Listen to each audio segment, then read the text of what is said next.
Acara ini disponsori oleh Takaful Umum General Insurance dan LSP Microfinance Indonesia.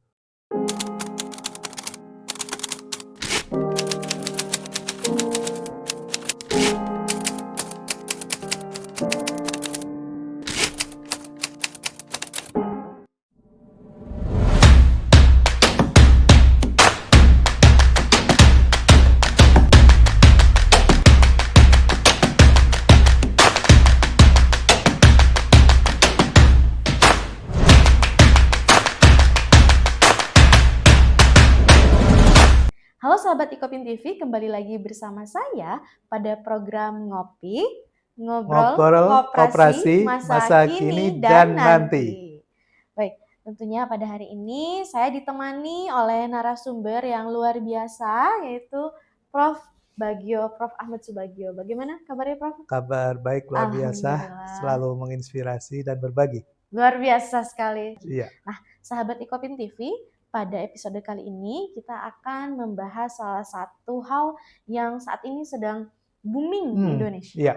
yaitu tentang KDMP. KDMP. Jadi tema kali ini adalah KDMP dan masa depan ekonomi desa. Betul. Iya. Apakah Koperasi Merah Putih bisa menjadi mesin bagi ekonomi desa? Iya. Nah, seperti itu.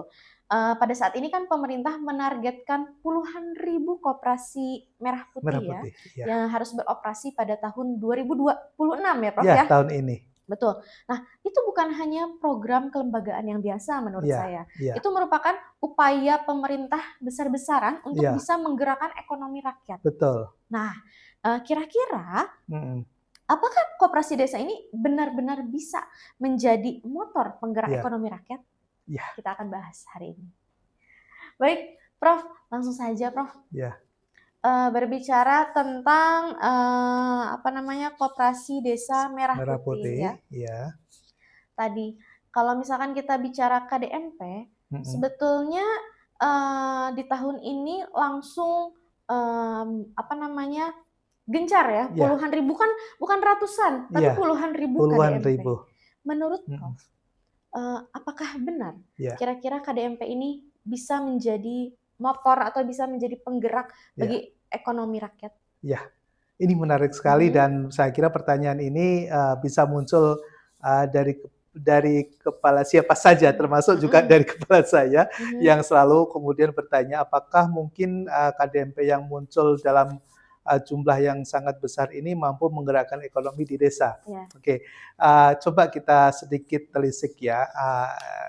Mungkin sedikit kita akan berteori karena bahwa suatu pertumbuhan itu akan terjadi apabila ada 3 unsur ini bergerak. Yang pertama adalah tingkat konsumsi masyarakat, kemudian yang kedua adalah kegiatan distribusi yang dilakukan, dan yang ketiga adalah aktivitas produksi.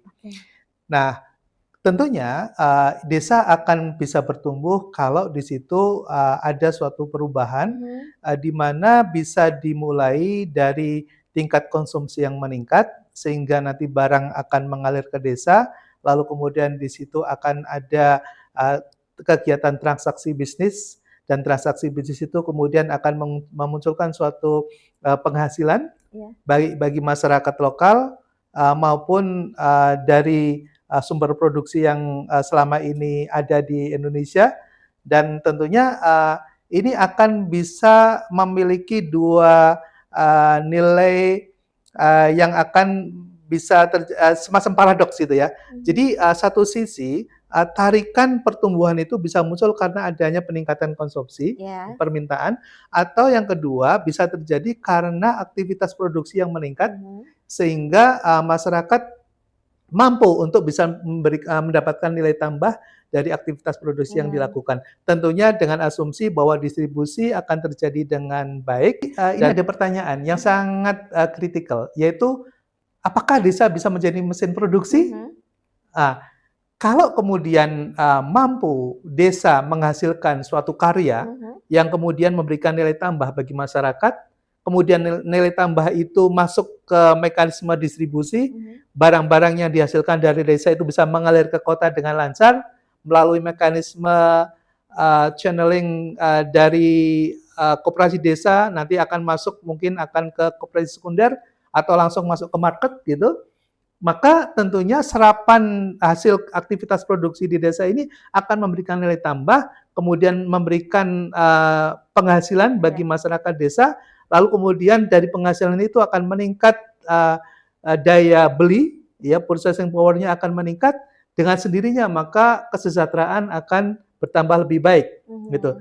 Tapi sebaliknya, kalau KDMP ini kemudian menjadi alat distribusi dari sumber produsen, apakah itu dari luar negeri ataukah dari dalam negeri, yang kemudian masuk ke desa, lalu desa kemudian hanya sekedar diminta untuk melakukan konsumsi, dan sementara masyarakat desa tidak ada tingkat penghasilan yang lebih baik, hasil dari aktivitas produksinya, maka tentunya ini akan terjadi stagnasi. Gitu ya. Jadi permintaan tidak ada, gitu ya.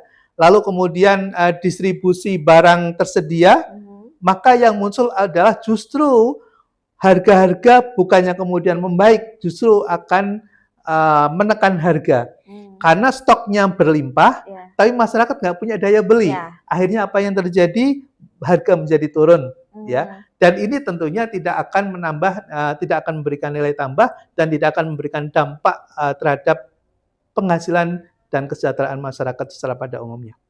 Nah, inilah yang menjadi tantangan kita. Mampukah KDMP ini menjadi motor penggerak kegiatan produksi di daerahnya masing-masing, di desanya masing-masing, yang kemudian mampu menjadi stimulan bagi pelaku ekonomi lokal untuk kemudian berproduksi dan bersemangat karena memiliki market, gitu ya, atau sebaliknya.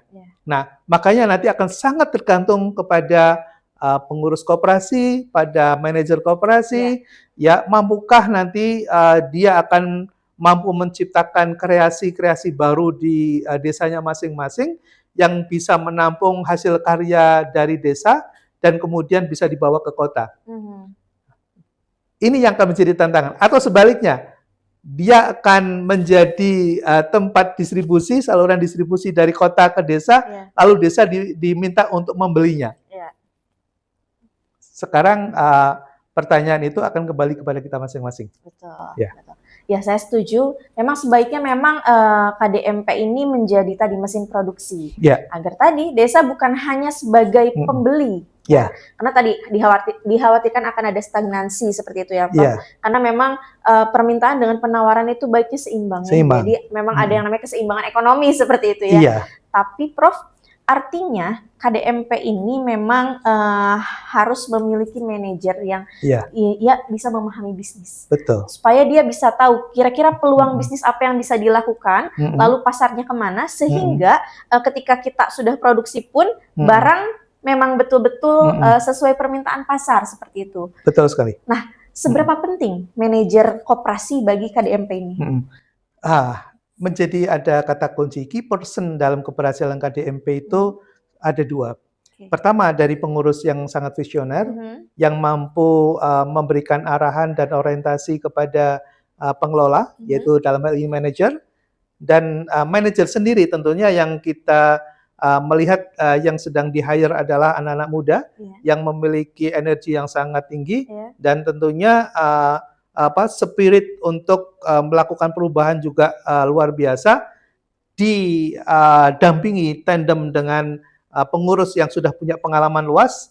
Nah, saya kira ini sebuah tandem partner yang sangat strategik, gitu ya, untuk bisa menggerakkan desa.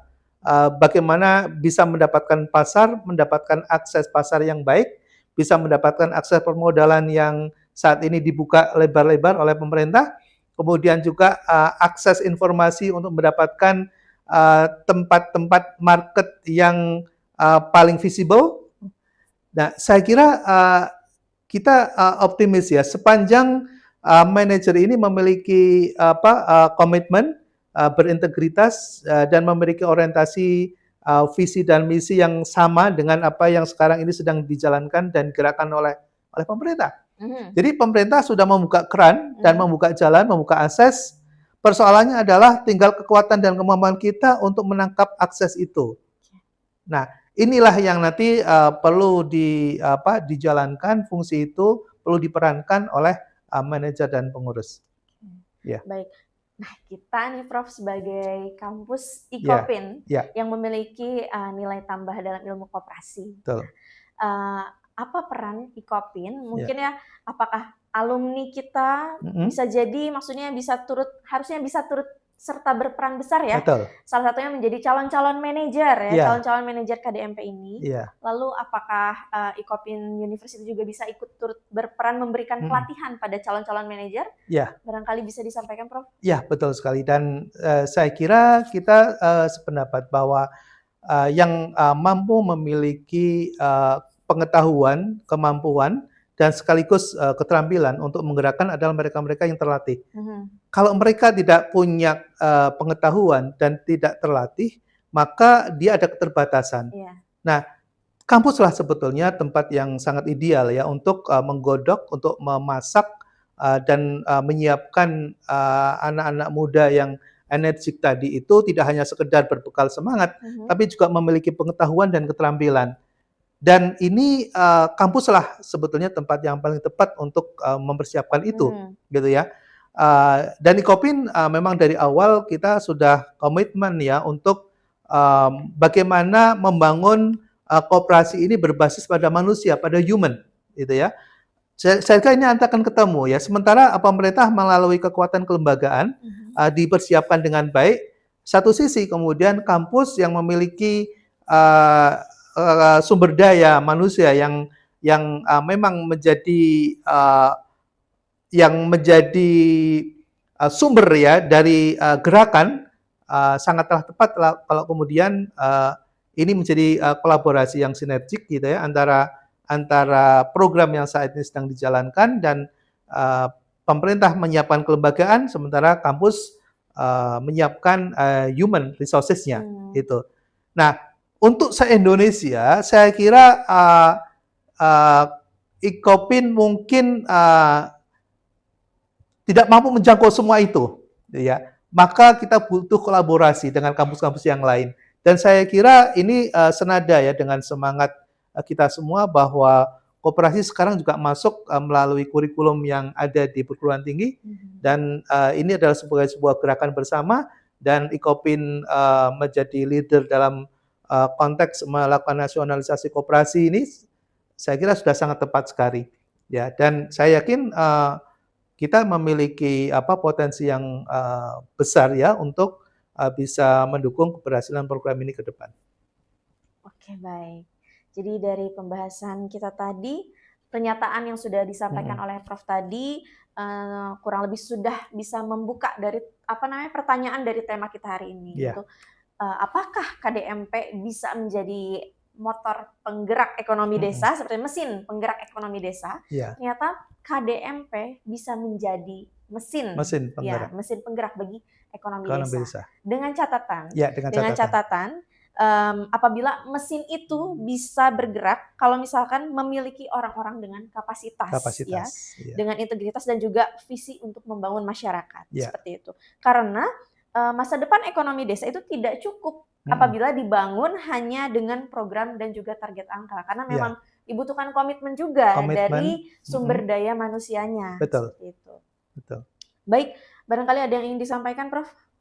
Ya, sekali lagi bahwa ekonomi desa akan bisa bergerak kalau di dalamnya ada aktivitas produktif yang dilakukannya dan yang menjadi motor penggerak adalah anak-anak muda yang dibimbing oleh para senior mereka di dalam kepengurusan KDMP ini dan tentunya akan menjadi lebih efektif kalau kemudian bersinergi dengan program pemerintah yang sekarang sedang terbuka aksesnya begitu sangat lebar, lalu kemudian inisiatif untuk bisa menjangkau apa yang sudah menjadi program nasional ini bisa terakselerasi sampai ke tingkat paling bawah yaitu di desa. Dan di desa kita harapkan bisa muncul ada gerakan ekonomi produktif yang mampu mengantarkan setiap karya dari masyarakat desa itu bisa terdistribusi secara luas di tingkat nasional melalui channeling yang namanya KDMP itu. Nah, saya kira ini sebuah framework yang sangat baik gitu ya. Sepanjang tadi peran bisa diambil secara maksimal oleh masyarakat ya, terutama yang nanti akan terlibat secara langsung di dalam proses implementasi KDMP ini ke depan. Oke. Mungkin satu lagi ya, Prof. Ya. Disinilah mungkin ya kita pemerintah, Ya, masyarakat, kampus, waktunya untuk bertemu. Bertemu, Ya. Bukan betul. hanya untuk menjadi penonton, tapi Ya. harus menjadi pelaku utama Betul. dalam perubahan ekonomi. Ekonomi ke depan, ya. Baik, mungkin itu sahabat Ikopin TV yang bisa kami sampaikan pada podcast kali ini. Ya. Semoga bermanfaat bagi sahabat Ikopin TV yang sudah menonton. Ya. Sampai jumpa di episode Ngopi selanjutnya. Saya Vini, pamit undur diri. Ya, saya Ahmad Subagio, pamit dan mohon diri. Terima kasih atas atensinya. Oke. Wassalamualaikum warahmatullahi wabarakatuh.